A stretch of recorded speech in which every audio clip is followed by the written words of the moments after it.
अवांजी समातुन ताईं radio voice of Sindh London.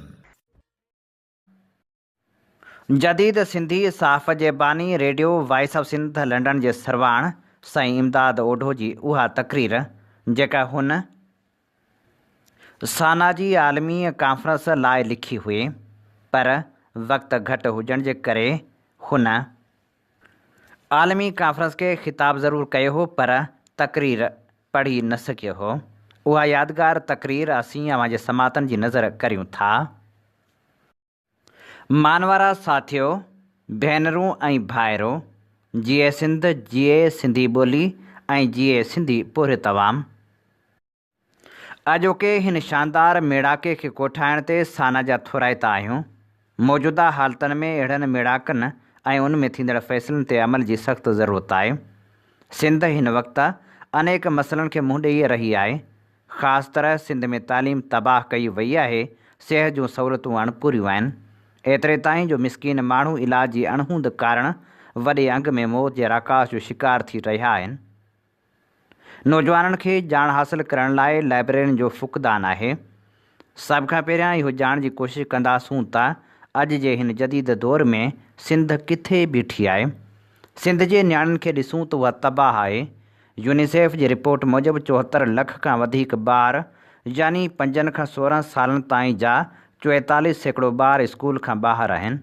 Pakistan सरकार तालीम ते GDP जो सिर्फ़ु 0.8% ऐं आलमी मयार मूजिबि 4 खां 6% हुजणु घुरिजे, पर हिते उनजो 5 हिसो बि ख़र्च नथो कयो वञे।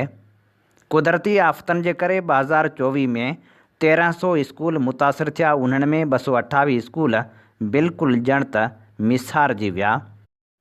23 लख ॿारड़ा पंहिंजी तालीम खां महरूम थी विया। वरी तालीम जो मयार ॾिसिजे त हैरत थिए थी त 5 साल स्कूल वञण खां पोइ बि 50% शागिर्द बुनियादी शयूं पढ़ण जे क़ाबिल बि न आहिनि हूंदा। सिंध में छोकरनि जी भेट में नियाणियुनि जो वॾो अंग स्कूल खां ॿाहिरि आहे। तालीम जो बहितरीनु निज़ाम त कोन्हे, ॿिए तरफ़ नौजवाननि जे मुताले लाइ लाइब्रेरियुनि जी बि अणहूंद आहे। सिंध जे गादी वारे हंधि कराची जी आबादी 2 करोड़ खां वधीक आहे। उते सिर्फ़ु 41 लाइब्रेरियूं आहिनि। बाक़ी शहरनि जी हालति तव्हां सम्झी सघो था। UK जिते अॼु ही कॉन्फ्रेंस थी रही आहे, उन जी आबादी 67 मिलियन लाइ 3000 लाइब्रेरियूं आहिनि। उहो केॾो वॾो फ़र्क़ु आहे। सिंध में सिहत वारो शोबो पाण शदीद बीमार आहे। वॾा माण्हू त इलाज लाइ परॾेह वञनि था, पर सिंध में केतिरा ॿार ॼमंदे ई मौत जो खाज बणिजनि था। थर जो ॿार त पंहिंजे वजूद में ग़िज़ाई खोट खणी ॼमंदो आहे। सिंध में 9 ॼावल ॿारनि जे मौत जो काथो लॻाइजे त 1000 ते 39 ॿार मरी वञनि था।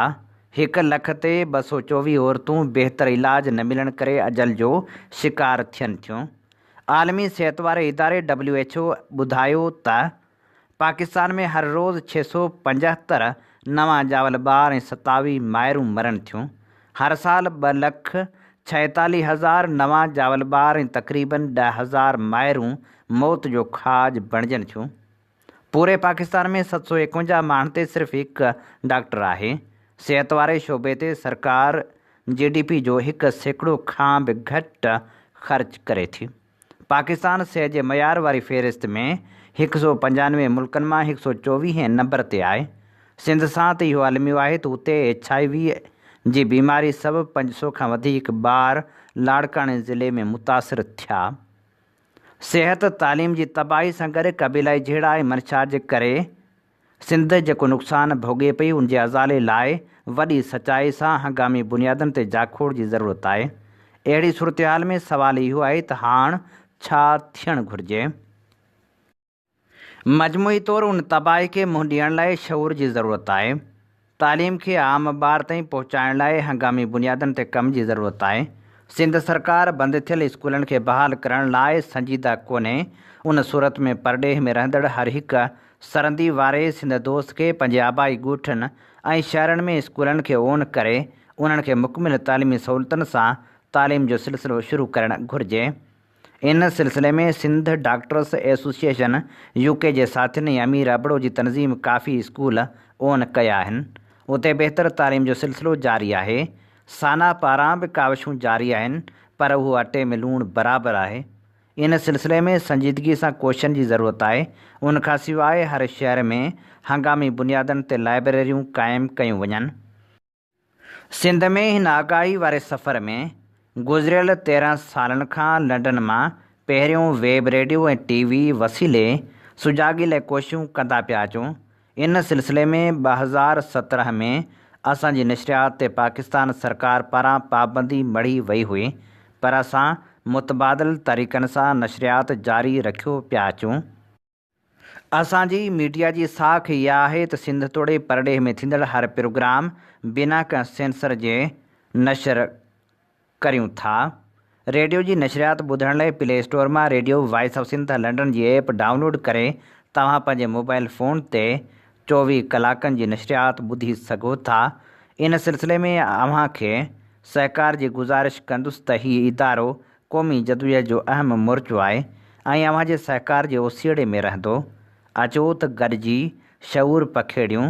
जॾहिं हर फ़र्द बाशऊर थींदो त सुखी सताबी सिंध जी अॾावत मुमकिन थी सघंदी।